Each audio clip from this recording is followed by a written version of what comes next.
حدثنا أبو اليمان الحكم بن نافع حدثنا أبو اليمان الحكم بن نافع قال أخبرنا شعيب عن الزهري قال أخبرني عبيد الله بن عبد الله بن عتبة بن مسعود أن عبد الله بن عباس أخبره أن أبا سفيان بن حرب أخبره أن هرقل أرسل إليه في ركب من قريش وكانوا تجارا بالشام في المدة التي كان رسول الله صلى الله عليه وسلم ماد فيها أبا سفيان وكفار قريش، فأتوه وهم بإيلياء فدعاهم في مجلسه وحوله عظماء الروم، ثم دعاهم ودعا بترجمانه فقال: أيكم أقرب نسبا بهذا الرجل الذي يزعم أنه نبي؟ فقال أبو سفيان: فقلت: أنا أقربهم نسبا. فقال: أدنوه مني وقربوا أصحابه فاجعلوهم عند ظهره. ثم قال لترجمانه: قل لهم إني سائل هذا عن هذا الرجل، فإن كذبني فكذبوه، فوالله لولا الحياء من أن يأثروا علي كذبا لكذبت عنه. ثم كان أول ما سألني عنه أن قال: كيف نسبه فيكم؟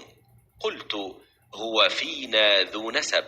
قال: فهل قال هذا القول منكم أحد قط قبله؟ قلت: لا. قال: فهل كان من آبائه من ملك؟ قلت: لا.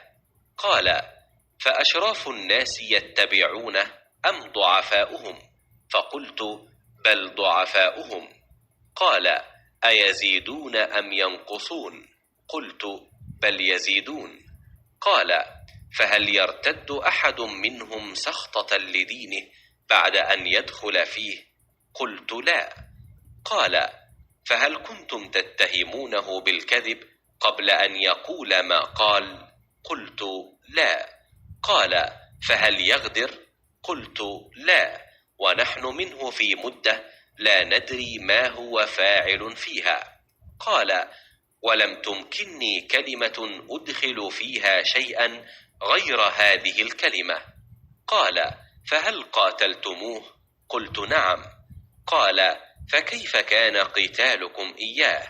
قلت: الحرب بيننا وبينه سجال، ينال منا وننال منه. قال: ماذا يأمركم؟ قلت: يقول: اعبدوا الله وحده ولا تشركوا به شيئا، واتركوا ما يقول آباؤكم، ويأمرنا بالصلاة والصدق والعفاف والصلة. فقال للترجمان: قل له: سألتك عن نسبه فذكرت أنه فيكم ذو نسب، فكذلك الرسل تبعث في نسب قومها. وسألتك: هل قال أحد منكم هذا القول؟ فذكرت أن لا، فقلت: لو كان أحد قال هذا القول قبله لقلت: رجل يأتسي بقول قيل قبله. وسألتك: هل كان من آبائه من ملك؟ فذكرت أن لا، قلت: فلو كان من آبائه من ملك قلت: رجل يطلب ملك أبيه. وسألتك: هل كنتم تتهمونه بالكذب قبل أن يقول ما قال؟ فذكرت أن لا، فقد أعرف أنه لم يكن ليذر الكذب على الناس ويكذب على الله. وسألتك: أشراف الناس اتبعوه أم ضعفاؤهم؟ فذكرت أن ضعفاءهم اتبعوه وهم أتباع الرسل. وسألتك: أيزيدون أم ينقصون؟ فذكرت أنهم يزيدون، وكذلك أمر الإيمان حتى يتم. وسألتك: أيرتد أحد سخطة لدينه بعد أن يدخل فيه؟ فذكرت أن لا، وكذلك الإيمان حين تخالط بشاشته القلوب. وسألتك: هل يغدر؟ فذكرت أن لا، وكذلك الرسل لا تغدر. وسألتك: بما يأمركم؟ فذكرت أنه يأمركم أن تعبدوا الله ولا تشركوا به شيئا، وينهاكم عن عبادة الأوثان، ويأمركم بالصلاة والصدق والعفاف. فإن كان ما تقول حقا فسيملك موضع قدمي هاتين. وقد كنت أعلم أنه خارج، ولم أكن أظن أنه منكم، فلو أني أعلم أني أخلص إليه لتجشمت لقاءه، ولو كنت عنده لغسلت عن قدميه. ثم دعا بكتاب رسول الله صلى الله عليه وسلم الذي بعث به دحية إلى عظيم بصرى، فدفعه إلى هرقل فقرأه، فإذا فيه: بسم الله الرحمن الرحيم، من محمد عبد الله ورسوله إلى هرقل عظيم الروم، سلام على من اتبع الهدى، أما بعد، فإني أدعوك بدعاية الإسلام، أسلم تسلم، يؤتك الله أجرك مرتين، فإن توليت فإن عليك إثم الأريسيين. ويا أهل الكتاب تعالوا إلى كلمة سواء بيننا وبينكم ألا نعبد إلا الله ولا نشرك به شيئا، ولا يتخذ بعضنا بعضا أربابا من دون الله، فإن تولوا فقولوا اشهدوا بأننا مسلمون. قال أبو سفيان: فلما قال ما قال وفرغ من قراءة الكتاب كثر عنده الصخب وارتفعت الأصوات وأخرجنا. فقلت لأصحابي حين أخرجنا: لقد أمر أمر بن أبي كبشة، إنه يخافه ملك بني الأصفر، فما زلت موقنا أنه سيظهر حتى أدخل الله علي الإسلام.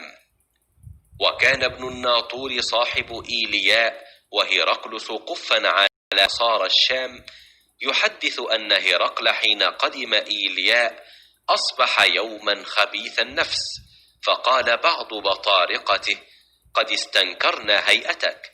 قال ابن الناطور: وكان هرقل حزاء ينظر في النجوم، فقال لهم حين سألوه: إني رأيت الليلة حين نظرت في النجوم ملك الختان قد ظهر، فمن يختتن من هذه الأمة؟ قالوا: ليس يختتن إلا اليهود، فلا يهمنك شأنهم، واكتب إلى مداين ملكك فيقتلوا من فيهم من اليهود. فبينما هم على أمرهم أتي هرقل برجل أرسل به ملك غسان يخبر عن خبر رسول الله صلى الله عليه وسلم. فلما استخبره هرقل قال: اذهبوا فانظروا أمختتن هو أم لا؟ فنظروا إليه فحدثوه أنه مختتن، وسأله عن العرب فقال: هم يختتنون. فقال هرقل: هذا ملك هذه الأمة قد ظهر. ثم كتب هرقل إلى صاحب له برومية وكان نظيره في العلم. وصار هرقل إلى حمص، فلم يرم حمص حتى أتاه كتاب من صاحبه يوافق رأي هرقل على خروج النبي صلى الله عليه وسلم، وأنه نبي. فأذن هرقل لعظماء الروم في تذكرة له بحمص، ثم أمر بأبوابها فغلقت، ثم اطلع فقال: يا معشر الروم، هل لكم في الفلاح والرشد وأن يثبت ملككم فتبايعوا هذا النبي؟ فحاصوا حيصة حمر الوحش إلى الأبواب فوجدوها قد غلقت. فلما رأى هرقل نفرتهم وأيس من الإيمان قال: ردوهم علي. وقال: إني قلت مقالتي آنفا أختبر بها شدتكم على دينكم، فقد رأيت. فسجدوا له ورضوا عنه، فكان ذلك آخر شأن هرقل. رواه صالح بن كيسان ويونس ومعمر عن الزهري.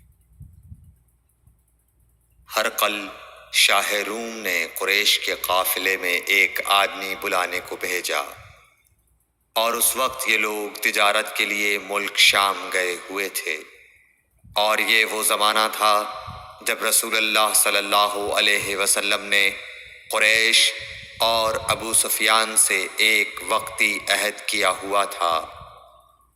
جب ابو سفیان اور دوسرے لوگ ہرقل کے پاس ایلیا پہنچے جہاں ہرقل نے دربار طلب کیا تھا، اس کے گرد روم کے بڑے بڑے لوگ، علماء، وزراء و امراء بیٹھے ہوئے تھے۔ ہرقل نے ان کو اور اپنے ترجمان کو بلوایا، پھر ان سے پوچھا کہ تم میں سے کون شخص مدعی رسالت کا زیادہ قریبی عزیز ہے؟ ابو سفیان کہتے ہیں کہ میں بول اٹھا کہ میں اس کا سب سے زیادہ قریبی رشتہ دار ہوں۔ یہ سن کر ہرقل نے حکم دیا کہ اس ابو سفیان کو میرے قریب لا کر بٹھاؤ اور اس کے ساتھیوں کو اس کی پیٹھ کے پیچھے بٹھا دو۔ پھر اپنے ترجمان سے کہا کہ ان لوگوں سے کہہ دو کہ میں ابو سفیان سے اس شخص یعنی محمد صلی اللہ علیہ وسلم کے حالات پوچھتا ہوں۔ اگر یہ مجھ سے کسی بات میں جھوٹ بول دے تو تم اس کا جھوٹ ظاہر کر دینا۔ ابو سفیان کا قول ہے کہ خدا کی قسم اگر مجھے یہ غیرت نہ آتی کہ یہ لوگ مجھ کو جھٹلائیں گے تو میں آپ صلی اللہ علیہ وسلم کی نسبت ضرور غلط گوئی سے کام لیتا۔ خیر، پہلی بات جو ہرقل نے مجھ سے پوچھی وہ یہ کہ اس شخص کا خاندان تم لوگوں میں کیسا ہے؟ میں نے کہا وہ تو بڑے اونچے عالی نسب والے ہیں۔ کہنے لگا اس سے پہلے بھی کسی نے تم لوگوں میں ایسی بات کہی تھی؟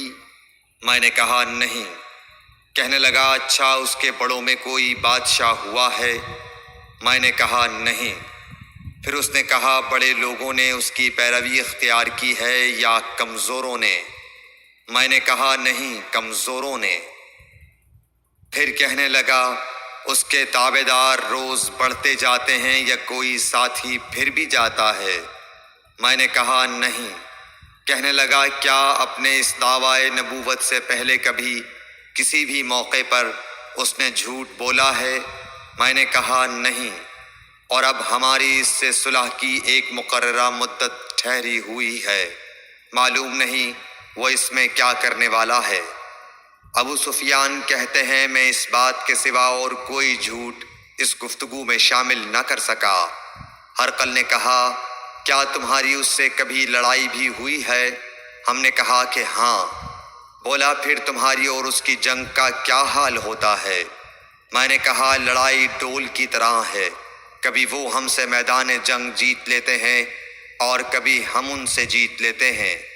ہرقل نے پوچھا وہ تمہیں کس بات کا حکم دیتا ہے؟ میں نے کہا وہ کہتا ہے کہ صرف ایک اللہ ہی کی عبادت کرو، اس کا کسی کو شریک نہ بناؤ، اور اپنے باپ دادا کی شرک کی باتیں چھوڑ دو، اور ہمیں نماز پڑھنے، سچ بولنے، پرہیزگاری اور صلہ رحمی کا حکم دیتا ہے۔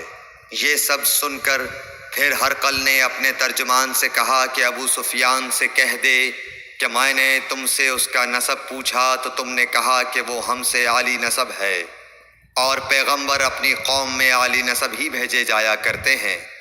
میں نے تم سے پوچھا کہ دعویٰ نبوت کی یہ بات تمہارے اندر اس سے پہلے کسی اور نے بھی کہی تھی تو تم نے جواب دیا کہ نہیں۔ تب میں نے اپنے دل میں کہا کہ اگر یہ بات اس سے پہلے کسی اور نے کہی ہوتی تو میں سمجھتا کہ اس شخص نے بھی اسی بات کی تقلید کی ہے جو پہلے کہی جا چکی ہے۔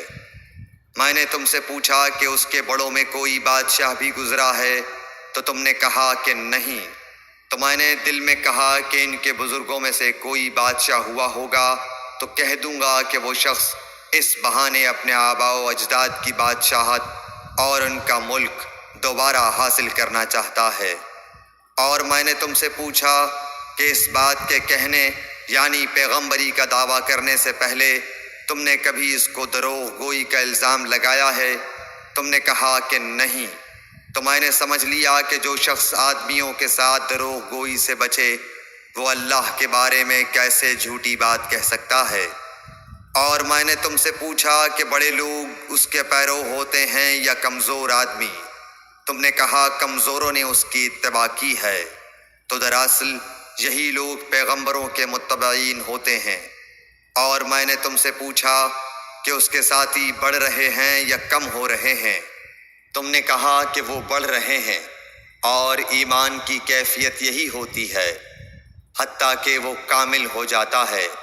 اور میں نے تم سے پوچھا کہ آیا کوئی شخص اس کے دین سے ناخوش ہو کر مرتد بھی ہو جاتا ہے؟ تم نے کہا نہیں۔ تو ایمان کی خاصیت بھی یہی ہے، جن کے دلوں میں اس کی مسرت رچ بس جائے وہ اس سے لوٹا نہیں کرتے۔ اور میں نے تم سے پوچھا کہ آیا وہ کبھی عہد شکنی کرتے ہیں؟ تم نے کہا نہیں۔ پیغمبروں کا یہی حال ہوتا ہے، وہ عہد کی خلاف ورزی نہیں کرتے۔ اور میں نے تم سے کہا کہ وہ تم سے کس چیز کے لیے کہتے ہیں؟